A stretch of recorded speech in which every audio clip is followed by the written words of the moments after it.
શ્રી કૃષ્ણ. રિદ્ધિસ કિચનમાં તમારું સ્વાગત છે. આજે આપણે લીલવાની કચોરી બનાવીશું. એના માટે મેં આ 200 ગ્રામ જેટલા તુવેરના લીલવા ફોલીને તૈયાર કર્યા છે. હવે શિયાળો આવી ગયો છે, બધા બાળકોને ચટપટું ખાવાની મજા આવે છે. તુવેરના લીલવાને મેં મીઠું નાખી અને 3 સીટી મારી અને બાફી દીધા છે. જો આ રીતે આ પ્રેસ કરીએ એટલે દબાઈ જાય છે. એટલે આપણે આ લીલવા તૈયાર થઈ ગયા છે. હવે એનું આપણે પાણી કાઢી લેવાનું છે અને કોરા કરી દેવાના છે.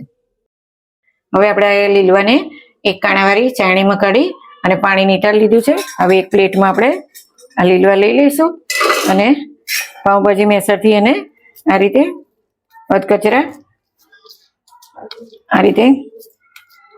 અધકચરા એને મસળી લેવાના છે. એટલે તુવેરો અડધી આખી રહેશે ને અડધી ક્રશ થઈ જશે.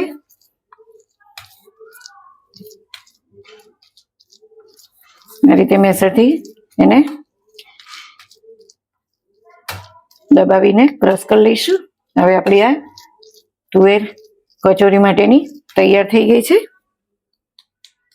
હવે એની અંદર આપણે મસાલા કરીશું.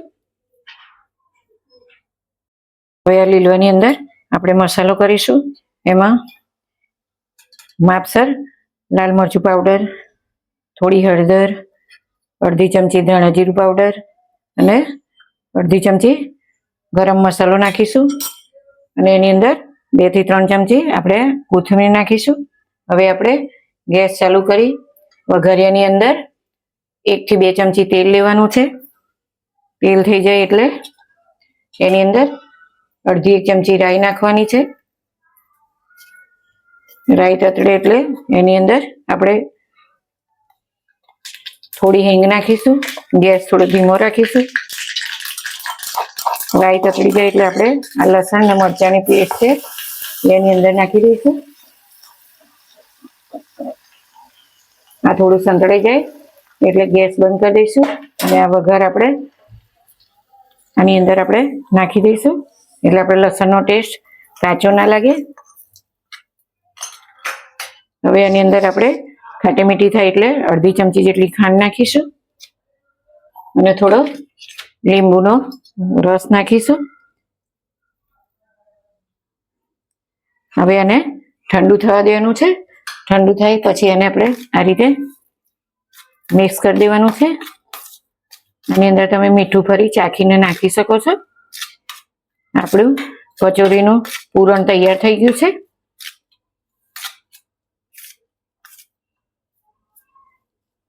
આ રીતે એને મિક્સ કરી દેવાનું છે. હવે આપણે આ કચોરીનું જે પડ બનાવવાનું છે એના માટે જે લોટ બાંધવાનો છે એ હું તમને બતાવું છું. આ એક મોટી વાડકી મેદો છે અને એની અંદર આપણે અડધી વાડકી ઘઉંનો ઝીણો લોટ લઈશું રોટલીનો. કારણ કે બે મિક્સ કરવાથી આપણને મેદો એકલો તકલીફ ના થાય ખાતામાં. હવે એની અંદર આપણે મીઠું નાખીશું. મીઠું નાખી અને બે લોટને આ રીતે મિક્સ કરી દઈશું. એકલા મેદાનું પણ ઉપર પડ તમે બનાવી શકો છો, પણ બાળકોને દાદા દાદીને કોઈને ખાવી હોય તો બંને લોટ મિક્સ કરીને બનાવવાથી એ કોઈને નડતી નથી. હવે આની અંદર આપણે મુઠ્ઠી પડતું મોવણ નાખીશું. એના માટે આપણે મોટી 2 ચમચી તેલ નાખીશું. તેલ નાખ્યા પછી બધો લોટ આ રીતે મિક્સ કરી લઈશું.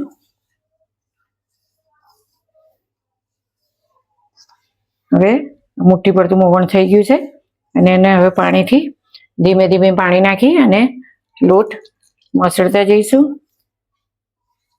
એક સાથે બધું પાણી રેડવાનું નથી. આ રીતે એને હથેળીની આંગળીઓની મદદથી મસળતા જઈશું અને લોટ બાંધતા જઈશું. શિયાળામાં ઠંડીમાં આ કચોરી ખાવાની ખૂબ મજા આવે છે. નાના મોટા સૌને આ કચોરી ભાવે છે. હવે આપણો આ ઘઉંનો અને મેદાનો બંને લોટ કચોરીની પૂરી માટે મસળી ગયા છે. હવે એને આપણે આ રીતે લુયો કરી અને ઢાંકી અને 10 મિનિટ એને રેસ્ટ આપવાનો છે. હવે આપણે આ લોટને 10 મિનિટ થઈ ગઈ છે. હવે એની અંદર આપણે અડધી ચમચી તેલ નાખીશું અને આપણે લોટને કેળવી લઈશું. આ રીતે બે હાથની મદદથી એને બરોબર મસળવાનો છે, એટલે આપણે લોટ એકદમ સ્મૂથ થઈ જાય અને આપણી પૂરી સરસ બને. હવે આ લોટ તૈયાર થઈ ગયો છે. આ રીતે નાના નાના આપણે બધા બોલ્સ બનાવી દઈશું. અને આપણે એક કઢાઈમાં તેલ ગરમ કરવા મૂકી દીધું છે. તેલ થોડું ગરમ થાય એટલે ગેસ મીડિયમ કરી દેવાનો છે.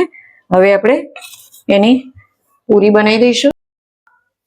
આ રીતે આપણે આ થોડો લુયો લીધો છે, એને હાથની મદદથી આ રીતે કરી લાંબુ કરી અને પછી આ રીતે કટ કરી અને હાથની મદદથી આ રીતે ગોળો બનાવી દઈશું. અને પાટલી પર મૂકી અને અટામણ લેવાનું નથી, એકદમ પાતળી પૂરી વણવાની છે. આપણે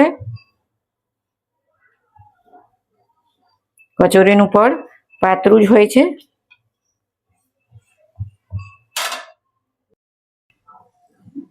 હવે આપણી આ પૂરી વણાઈ ગઈ છે અને આપણે આ એક ડીશમાં પાણી લીધું છે, એ આંગળીને ટેરવેથી લગાવી અને આમ ચારે બાજુ આપણે પાણી લગાવી દેવાનું છે, એટલે આપણી કચોરી વાળતા આપણને મુશ્કેલી પડે નહીં.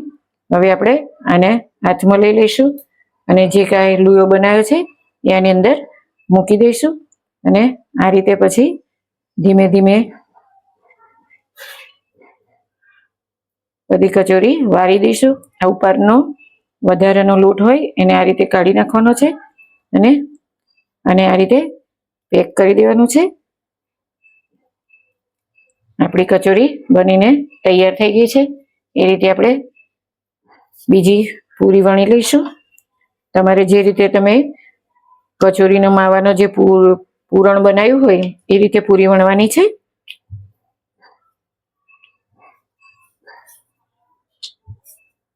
પૂરી વણાઈ ગઈ છે. આપણે એને હાથમાં લઈ લઈશું અને આ કિનારી પર પાણી લગાવી દઈશું. આ જે લુઓ છે એ મૂકી દઈશું અને આ રીતે બધી એને આપણે સીલ કરી દઈશું. જે વધારાનો લોટ હોય એને આ રીતે આપણે કાઢી નાખીશું અને આ રીતે દબાવી અને પ્રેસ કરી લઈશું. આપણું આ તેલ થઈ જવાયું છે, એટલે આ કચોરી અંદર મૂકીશું. એને ધીમા તાપે જ તરવાની છે. બીજી પણ આ રીતે આપણે મૂકી દઈશું. જ્યાં સુધી ઉપર આવે નહીં ત્યાં સુધી એને હલાવવાની નથી. એને મીડિયમ જ તાપ રાખવાનો છે અને આછી બદામી કલરની એને તરવાની છે.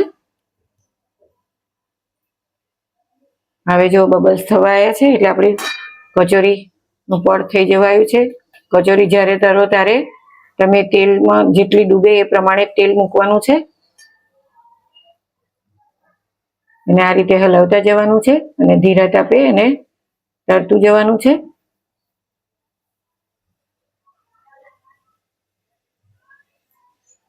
હવે એને પલટાઈ દઈશું આપણે.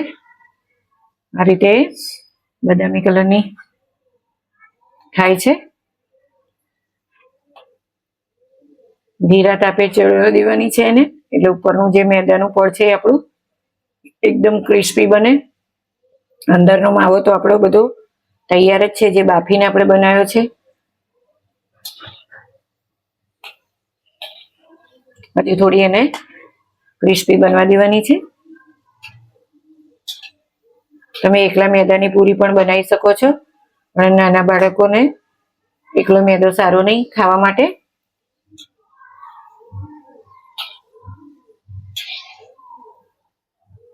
જો આ રીતે એને આપણે બદામી કલરની થવા દેવાની છે. આપણી આ કચોરી તૈયાર થઈ ગઈ છે. એને આપણે એક બાઉલમાં કાઢી લઈશું.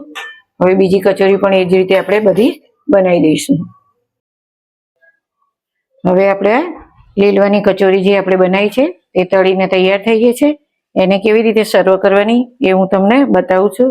એક આ નાનું બાઉલ લીધું છે, એની અંદર આ રીતે કચોરીને હાથની મદદથી આપણે ભાગી નાખીશું.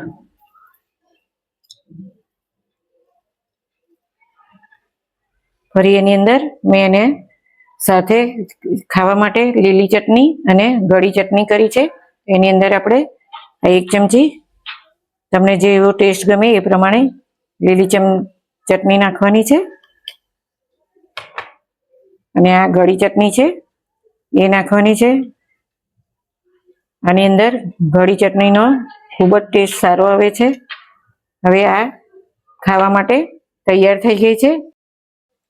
આ શિયાળાની ઠંડીમાં તમને આ મારી લીલવાની કચોરીની રેસીપી ગમે તો લાઈક કરજો, શેર કરજો અને સબસ્ક્રાઈબ કરજો.